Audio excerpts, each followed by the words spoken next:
Varios siglos después del relato bíblico del gran diluvio, los enigmáticos gigantes conocidos como Nefilim han reaparecido. ¿Cómo es esto posible si se asumía que habían perecido en el diluvio? Descubrámoslo, ya que existen versículos en la Biblia que indican que los Nefilim volvieron tras el diluvio. En diversas fuentes antiguas, como el libro de Enoc y textos apócrifos, se mencionan peculiaridades sobre los Nefilim, pero ¿se encuentra algo similar en la propia Biblia? La respuesta es afirmativa, y para demostrarlo me refiero a dos pasajes bíblicos. En Génesis 6:4, al comienzo de la narración del diluvio, se menciona que los Nefilim habitaban la tierra tanto antes como después del diluvio. Pero aún hay más. Más de 500 años después, estos seres reaparecen tras el diluvio. Los israelitas, que habían sido esclavizados por los egipcios durante 400 años, al obtener su libertad, regresaron a su antigua morada, un lugar conocido como Canaán, la tierra prometida. No obstante, se encontraron con una presencia aterradora. Números 13:33 relata: allí vimos a los Nefilim, descendientes de Anac, originarios de los Nefilim, y en comparación nos veíamos como saltamontes, tanto a nuestros propios ojos como a los suyos. Así se confirma que los gigantes, los Nefilim misteriosos, están mencionados en la Biblia. Pero, ¿cómo es esto posible? Esto plantea un dilema, ya que tradicionalmente se ha enseñado que los Nefilim fueron exterminados con el diluvio enviado por Dios. Existe entonces una contradicción en las Escrituras. ¿Fue en vano el diluvio enviado por Dios? Examinemos posibles respuestas. Existen al menos 3 interpretaciones propuestas por estudiosos bíblicos para resolver esta cuestión, y una de ellas podría alterar radicalmente nuestra percepción sobre la historia del diluvio, aunque esto no necesariamente sería negativo. A continuación, expondré 3 teorías distintas. La primera teoría, que es bastante peculiar, se origina de un texto que no fue incluido en la Biblia, conocido como el Apócrifo de Génesis. En este, el padre de Noé reflexiona sobre si el embarazo de su esposa fue resultado de los vigilantes y los santos, o de los Nefilim, y esto le causaba preocupación por el niño. ¿Qué implica esto? Sería un argumento dramático por excelencia. Tal vez te interese sentarte para oír esto. El padre de Noé sospechaba que su mujer había tenido un romance con un ángel, lo que le hacía pensar que Noé podría ser parcialmente ángel, o dicho de otro modo, semi-nefilim. Aunque esta hipótesis se formuló mucho después del diluvio, en el siglo III a.C., es fascinante para muchos expertos, aunque la consideran más bien una narrativa alternativa a la historia tradicional del diluvio. Sin embargo, lo que se deduce aquí es que incluso las personas de la antigüedad eran conscientes del retorno de los Nefilim tras el diluvio y, al igual que nosotros, intentaron comprender cómo pudo haber ocurrido. La segunda hipótesis sugiere una ambigüedad en el lenguaje utilizado en el relato del diluvio. Según Génesis 7:19, las aguas inundaron todos los montes elevados bajo el cielo, lo cual parece bastante explícito. Sin embargo, el estudioso Michael Heiser argumenta que, en otros pasajes de la Biblia, todo no implica necesariamente la totalidad, y mundo no se refiere obligatoriamente al planeta entero.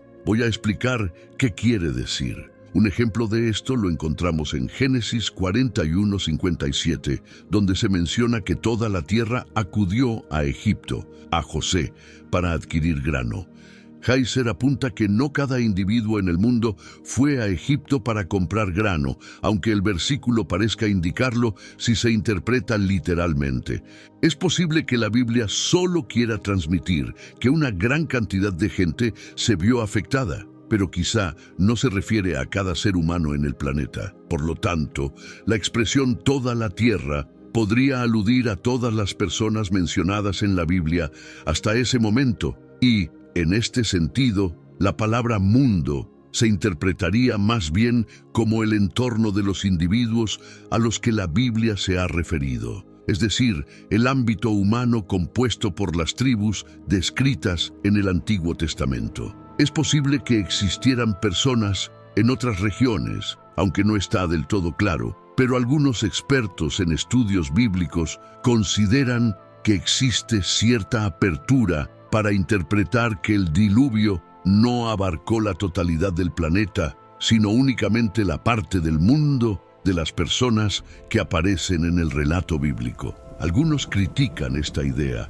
cuestionando si acaso Dios no logró su propósito. Argumentan que el diluvio tenía como fin erradicar a todos los Nefilim, y de ser cierto esto, no logró destruirlos a todos. Es un argumento válido, pero surge otra interrogante. ¿Era el propósito del diluvio exterminar a cada uno de los Nefilim o simplemente poner fin a su rebelión, eliminando a la mayoría para que los sobrevivientes ya no constituyeran una amenaza? Si la intención divina era simplemente resguardar a la humanidad del peligro que representaban los Nefilim y de la corrupción que generaban, entonces el diluvio cumplió su misión. El diluvio logró su objetivo al asestar un duro golpe a los Nefilim. Una hipótesis secundaria podría ser que, según Noé y su familia, todo el mundo conocido se inundó. Poniéndose en la posición de Noé, desde su perspectiva en el arca,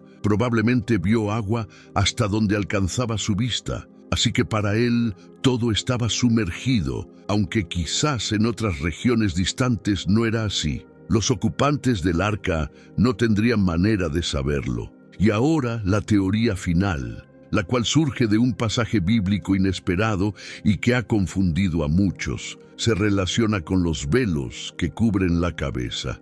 ¿Te has preguntado alguna vez por qué las mujeres debían cubrirse la cabeza durante la época bíblica? Pablo alude a esto en 1 Corintios 11:10, mencionando que por esa razón una mujer debe llevar un signo de autoridad sobre su cabeza, y ahora fíjate en esto, debido a los ángeles. ¿Cómo? ¿Por causa de los ángeles? ¿Qué significa esto? Esto sugiere otra teoría acerca del retorno de los Nefilim, y me pregunto si has captado la idea. De no ser así, existe otra indicación sobre lo que Pablo podría haber estado insinuando en uno de los manuscritos del Mar Muerto. Se trata del documento de Damasco, en 2:16-6-19, donde se relata cómo muchos fueron desviados por ciertas ideas. Incluso hombres robustos y potentes de tiempos pasados tropezaron por ellas y continuaron haciéndolo al seguir sus impulsos. Los vigilantes del cielo, que son los ángeles, cayeron y fueron atrapados por no seguir los mandamientos de Dios. Sus descendientes, los hijos de los ángeles, tan altos como los cedros y con cuerpos tan inmensos como montañas, también sucumbieron. ¿A quién te hace pensar eso? Indudablemente son los Nefilim. Se trata de otro pasaje que habla de ángeles, denominados vigilantes, deseando a las mujeres y engendrando hijos con ellas. Es algo inusual, pero ¿cómo se relaciona con los velos en la cabeza? Necesitamos indagar más. En 1 Corintios 11:15, Pablo menciona que si una mujer tiene cabello largo, es motivo de orgullo para ella, ya que se le ha otorgado como un velo. Pablo había indicado previamente que las mujeres deben cubrirse el cabello, ¿no es cierto? Pero aquí afirma que el cabello es su velo. Entonces, ¿cómo puede ser el cabello tanto su velo como algo que necesita ser velado? Lo que voy a explicar a continuación es un tanto complejo, así que primero quiero señalar que esta teoría ha sido publicada en una revista académica de la Sociedad de Literatura Bíblica y ha sido revisada por expertos en la materia. De acuerdo con el académico Troy Martin de la Universidad Xavier, el término utilizado para cobertura también podría interpretarse como prepárate. Lo que Pablo realmente quería expresar era que en la antigüedad se consideraba que el cabello largo formaba parte del sistema reproductivo, una extensión de dicho sistema, y esto era precisamente lo que se creía en aquel periodo. Quizás ya hayas oído hablar de esto antes, sin darte cuenta. Permíteme aclararte, a modo de ejemplo. ¿Has oído alguna vez que el pelo largo representa la fertilidad? Reflexiona un momento sobre ello. ¿Cuál sería la razón para que el cabello largo simbolice la fertilidad? Es posible que esta idea provenga de otras culturas y mitos. Es una manera más delicada de expresar que antiguamente se pensaba que el cabello largo era una prolongación de los órganos reproductores. De hecho, sabemos que las civilizaciones antiguas tenían esta percepción del pelo largo basándonos en los textos de estos ilustres autores. Hipócrates, Tertuliano, Aristóteles. Se creía que si una mujer soltaba su cabello mientras inclinaba su cabeza para rezar, esto provocaría deseo en los ángeles. Cuando Pablo discutía sobre el uso de velos por parte de las mujeres, de acuerdo con esta interpretación, estaba remitiéndose a Génesis 6:1-4. Sí, ese es el pasaje en el que se narra la primera aparición de los Nefilim, cuando los ángeles escogieron esposas humanas y se unieron a ellas, dando origen a los gigantes. Esto sugiere lo que se conoce como la teoría de la repoblación, la cual sostiene que los ángeles, específicamente los ángeles caídos, volvieron a unirse con mujeres humanas tras el diluvio para engendrar más Nefilim, tal como lo insinúa el documento de Damasco que analizamos, aludiendo a que los ángeles fecundaron a más mujeres humanas después del diluvio. Aunque la Biblia no lo confirma explícitamente, Pablo prefería prevenir y por eso recomendaba que las mujeres se cubrieran la cabeza. Entonces, para resumir, las hipótesis son las siguientes. La primera, que había un Nefilim en el arca, aunque parece ser la menos probable. La segunda, que el diluvio fue un evento local, una interpretación que podría sostenerse ajustando un poco las palabras de la Biblia,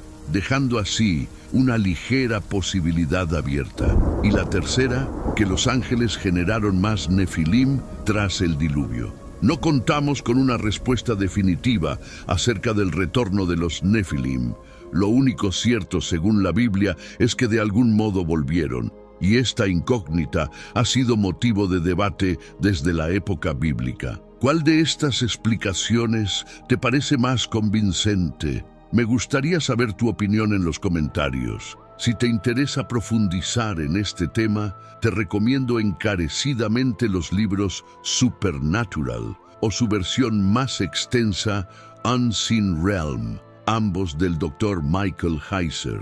Puedes encontrar los enlaces para adquirir estos libros en la descripción del video. Te estarás preguntando, sin embargo, ¿qué pasó con los Nefilim tras su regreso? ¿Qué hicieron? Aunque parezca increíble, la narrativa de los Nefilim desemboca en un enfrentamiento directo con Jesucristo. ¿Cómo? Sí, es un aspecto que muchos suelen pasar por alto, pero suscríbete si deseas conocer más acerca de los Nefilim, ya que publicaremos más videos próximamente. Mientras tanto, echa un vistazo a la lista de reproducción del canal. Aquí tienes el enlace en pantalla, donde encontrarás varios videos muy interesantes sobre los gigantes Nefilim. Nos vemos pronto. Que Dios te bendiga.